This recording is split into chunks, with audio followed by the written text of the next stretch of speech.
Selamat petang, salam sejahtera. Ini kejutan paling besar yang dibuat oleh Ismail Sabri Yaakob. Dikabarkan Ismail Sabri Yaakob menghadap yang di-Pertuan Agong. Tindakan yang Ismail Sabri Yaakob menghadap yang di-Pertuan Agong ini menimbulkan spekulasi yang luar biasa. Apa spekulasinya? Ikuti terus ulasan ini. Saudara-saudara sekalian, kita sudah lama tidak mendengar tentang berita Ismail Sabri Yaakob, bekas Perdana Menteri kita dalam era BN dan Perikatan Nasional. Semalam isu paling hangat melibatkan Ismail Sabri Yaakob dengan Ahmad Maslan. Pertikaian antara mereka berterusan disebabkan kenyataan Ahmad Maslan bahwa kekalahan BN berpunca daripada kelewatan PRU15 disebabkan keputusan salah oleh pihak Putrajaya. Perkara itu, dakwaan itu dijawab pula oleh Ismail Sabri Yaakob dengan mengatakan bahwa punca kekalahan Barisan Nasional dalam PRU15 disebabkan Barisan Nasional dan UMNO khususnya mempunyai setiausaha yang berfikiran, mempunyai nilai simplistik seperti itu, kata Ismail Sabri Yaakob. Namun hari ini kita digemparkan dengan perbuatan dan tindakan Ismail Sabri Yaakob yang telah pun menghadap yang di-Pertuan Agong. Apa halnya? Apa beritanya? Walhal Ismail Sabri Yaakob sudah tidak punya apa-apa jawatan, tiada kapasiti lagi di dalam UMNO juga. Tapi apa sebab Ismail Sabri Yaakob menghadap yang di-Pertuan Agong? Itu menjadi persoalan netizen sampai ke petang ini. Yang di-Pertuan Agong, Al-Sultan Abdullah Riyatuddin Al-Mustafa Bilal Shah menerima menghadap Perdana Menteri ke-9 Datuk Seri Ismail Sabri Yaakob di Istana Negara jam 11.30 pagi Jumaat. Ismail Sabri dalam hantaran Facebook miliknya berkata, beliau menyembah maklum kepada baginda yang di-Pertuan Agong mengenai program-program dirancang di bawah Yayasan Keluarga Malaysia YKM. YKM bertanggung jawab membentuk anak-anak yatim yang kedua ibu bapa mereka meninggal dunia akibat COVID-19 dan ibu bapa yang meninggal akibat kemalangan jalan raya serta bencana yang lain dari aspek kebajikan dan pendidikan. Rupa-rupanya andaian netizen, spekulasi netizen berkaitan perjumpaan yang di-Pertuan Agong dengan Ismail Sabri Yaakob tidaklah seperti yang dijangka. Kita ucapkan tahniah kepada Ismail Sabri Yaakob kerana masih meneruskan kebajikan Yayasan Keluarga Malaysia ini. Ini satu tindakan yang patut kita sokong dan hargai. Ismail Sabri Yaakob bukan menghadap yang di-Pertuan Agong untuk satu isu berkaitan politik. Jauh sekali seperti yang diandaikan oleh netizen. Yang kononnya Ismail Sabri Yaakob mungkin membawa senarai baru yang menyokong beliau menjadi Perdana Menteri. Itu tidak tepat dan tidak benar.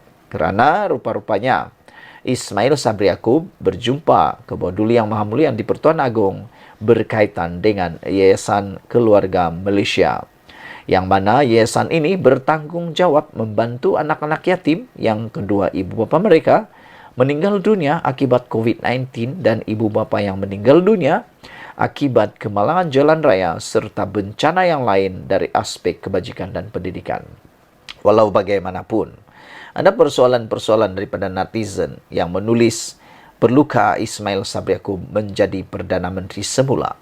Apa pendapat kalian penonton channel ini dan konten kali ini? Adakah anda juga bersependapat dengan rakan-rakan penonton yang lain yang turut mencadangkan supaya Ismail Sabri Yaakob diberi peluang lagi untuk menjadi Perdana Menteri memimpin negara ini? Adakah anda juga setuju seperti itu?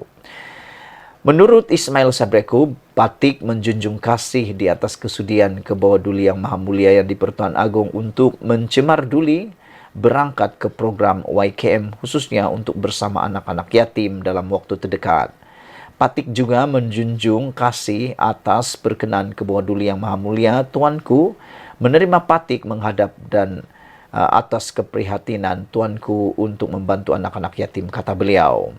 Beliau turut mendoakan agar Al-Sultan Abdullah sentiasa dirahmati Allah sehat walafiat dan dipanjangkan umur, serta sentiasa berada dalam lindungan dan rahmat-Nya. Sekian dulu untuk kali ini, ikuti terus ulasan selepas ini. Selamat petang, salam sejahtera. Sudah lama kita tidak mendengar cerita tentang Ismail Sabri Yaakob. Ketika ini, seakan-akan beliau menghilang entah kemana. Walaupun beliau telah pun pernah menjadi Perdana Menteri dalam era pemerintahan gabungan Barisan Nasional dan Perikatan Nasional.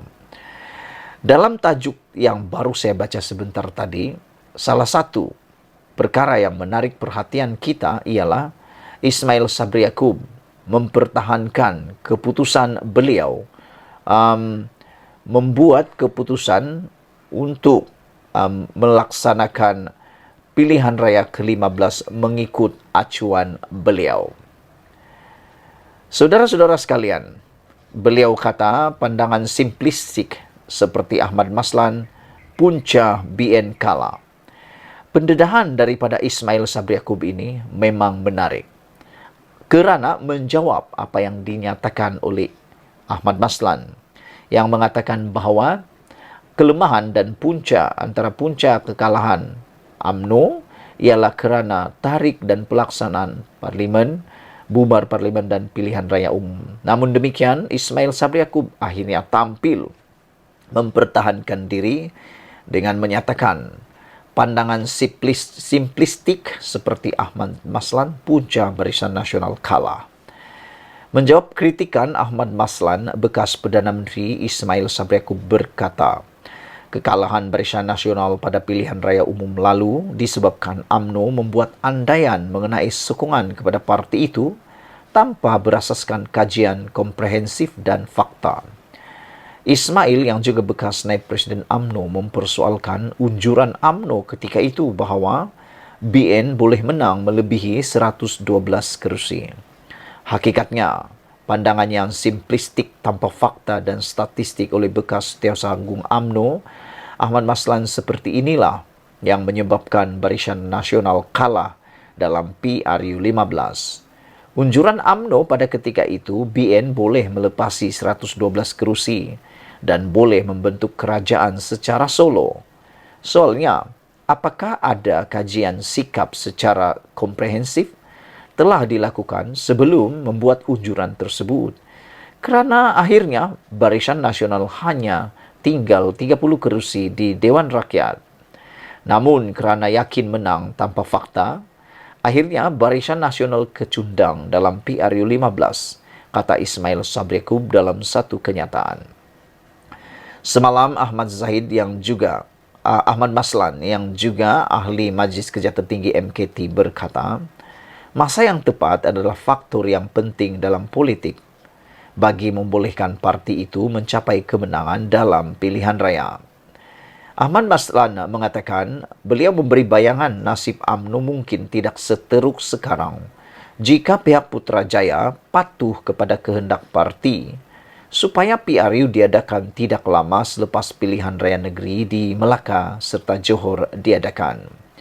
Ia dipercayai merujuk kepada sekumpulan pemimpin UMNO yang berada dalam kerajaan ketika itu diketuai Ismail Sabri. Ismail Sabri ketika itu menjadi salah seorang daripada naib Presiden UMNO. Mengulas lanjut, Ismail Sabri berkata, sebagai Perdana Menteri pada ketika itu, dia mendapat laporan daripada pelbagai agensi yang menunjukkan suasana pada ketika itu BN masih tidak mampu untuk menang. Katanya, PRN tidak boleh dijadikan sebagai indikator untuk menentukan kejayaan BN dalam PRU kerana keadaan politik negara amat dinamik. PRN dan PRU adalah dua perkara yang amat berbeza. PRN lebih tertumpu kepada isu negeri, khususnya prestasi kerajaan yang mentadbir negeri pada ketika itu.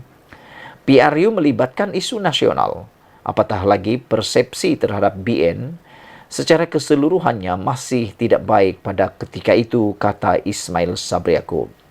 Inilah punca sebenar kekalahan Barisan Nasional kerana mempunyai bekas Setiausaha Agung UMNO yang hanya sekadar boleh membuat andaian mudah berlandaskan logik akalnya sahaja tanpa mempunyai statistik sokongan peringkat persekutuan kepada BN, kata beliau lagi.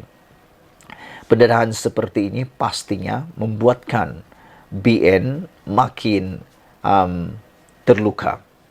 Kita nantikan drama selepas ini, apa yang akan terjadi.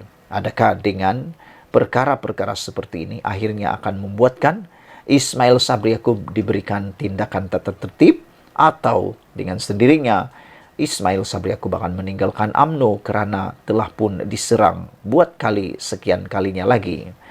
Ismail Sabri Yaakob terus menerus diserang, dianggap juga dikatakan sebagai pihak Putrajaya ini, dan secara tidak langsung ianya menjadi punca kekalahan kepada Barisan Nasional. Adakah dengan ini, apabila sudah serik dan sudah tidak tahan lagi diserang terus-menerus, adakah Ismail Sabri Yaakob akan secara sendirinya meletakkan jawatan dan menyertai partai lain atau membentuk partai lain? Sekian dulu untuk kali ini, ikuti terus ulasan selepas ini.